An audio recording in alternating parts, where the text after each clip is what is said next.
penuntutan maupun penghakiman, kebohongan itu diciptakan dari yang satu menjadi kebohongan yang lain, akhirnya terciptalah kebohongan itu menjadi satu kebenaran. Bagaimana menurut forensik? Majelis, sebelum saya menanggapi pertanyaan saudara pemohon, saya terlebih dahulu harus menyampaikan permohonan maaf kepada baik itu majelis maupun kepada bapak-bapak advokat dan juga bapak-bapak dan ibu jaksa. Karena ini terus terang salah satu materi yang saya sampaikan ketika saya mengajar misalnya di Diklat Mahkamah Agung. Pertanyaannya begini. Sekali lagi saya mohon maaf majelis. Ada klaim kan begini, ada pernyataan normatif begini. Praduga tak bersalah.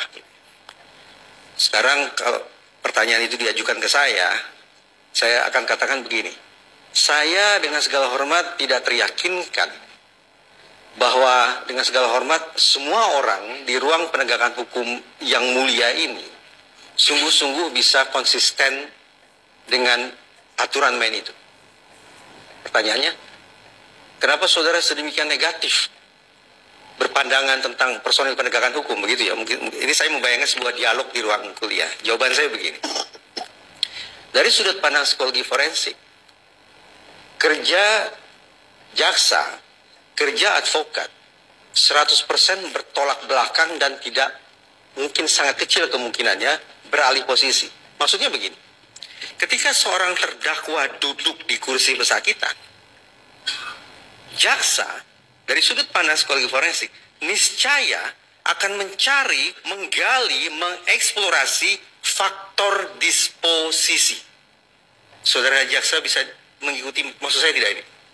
Tadi sempat saya jelaskan apa itu disposisi dan apa itu situasi.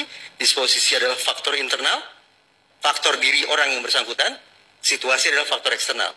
Jadi ketika seorang terdakwa duduk di sini, seorang saksi duduk di sini, proses berpikir jaksa adalah menemukan faktor disposisi pada diri terdakwa.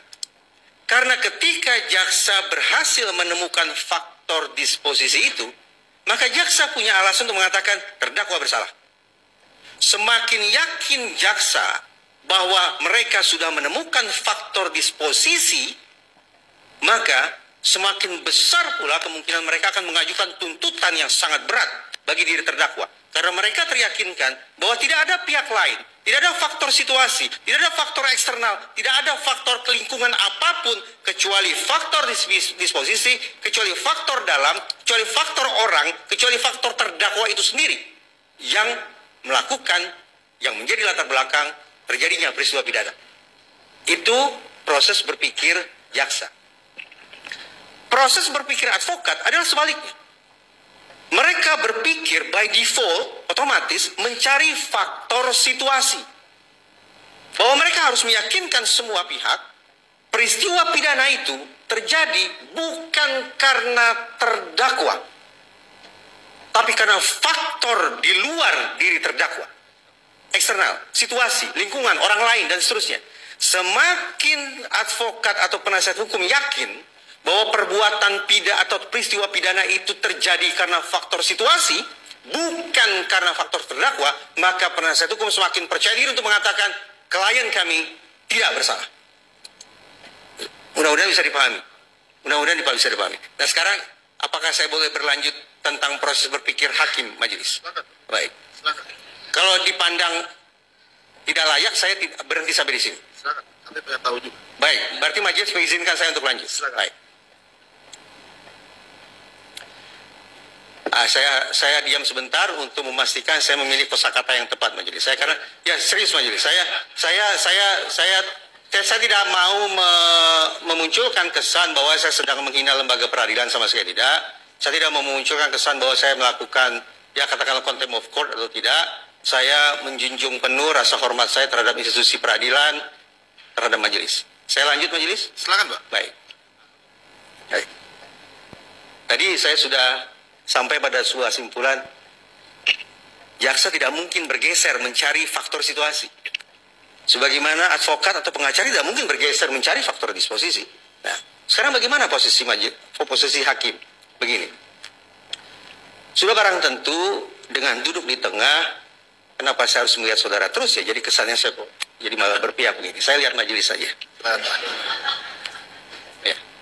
Sesungguh majelis saya merasa merasa rendah lah duduk di kursi ini. Jadi berat juga menatap ke arah majelis. Apalagi karena posisinya kan berbeda. Mendongak bukanlah sebuah posisi yang menyenangkan untuk dilakukan. Tapi ya sudah, tidak apa-apa. Dengan duduk di tengah, maka kita terus-menerus yakinkan diri kita bahwa hakim berada pada posisi yang netral. Ibarat sebuah garis, di sini kutub sebelah sini ada penasihat hukum, di kutub sini ada jaksa, di tengah adalah hakim. Normatif seperti itu. Tetapi dengan segala hormat majelis, saya tidak teryakinkan dengan. Saya tidak teryakinkan. Kenapa? Karena saya bisa dikoreksi sekiranya saya salah, mohon dimaafkan. Berkas yang diterima pertama kali oleh otoritas pengadilan bukanlah berkas dari kedua belah pihak, tidak. Berkas yang diterima sejak 0 kilometer, bahkan sebelum persidangan pertama berlangsung, adalah berkas yang diperoleh dari jaksa.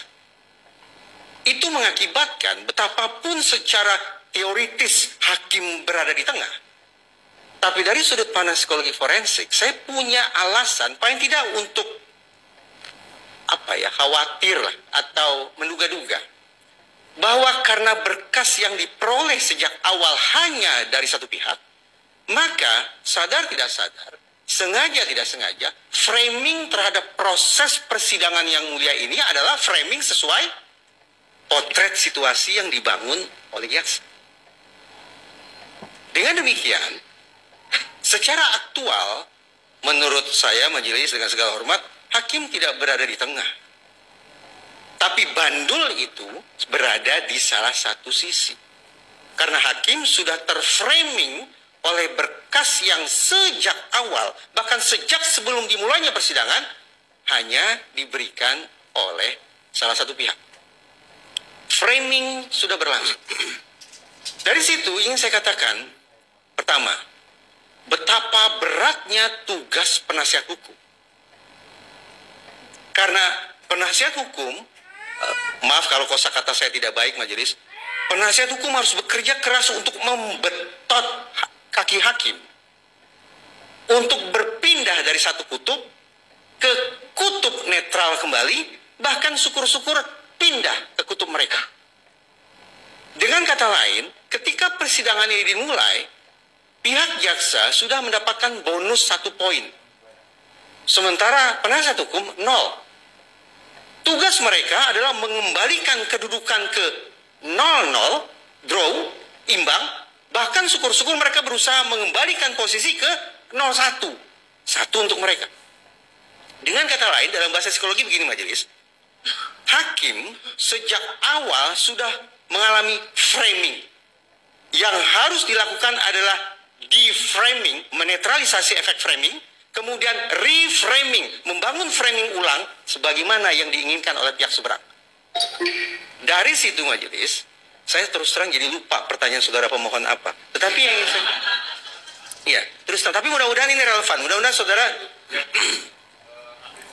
ya tentang praduga tak bersalah tadi ya. Nah, kalau saudara pemohon mengatakan bagaimana pandangan saya tentang praduga tak bersalah, izin majelis, saya dari sudut pandang keilmuan saya yang jelas punya keterbatasan ini, saya tidak teryakinkan.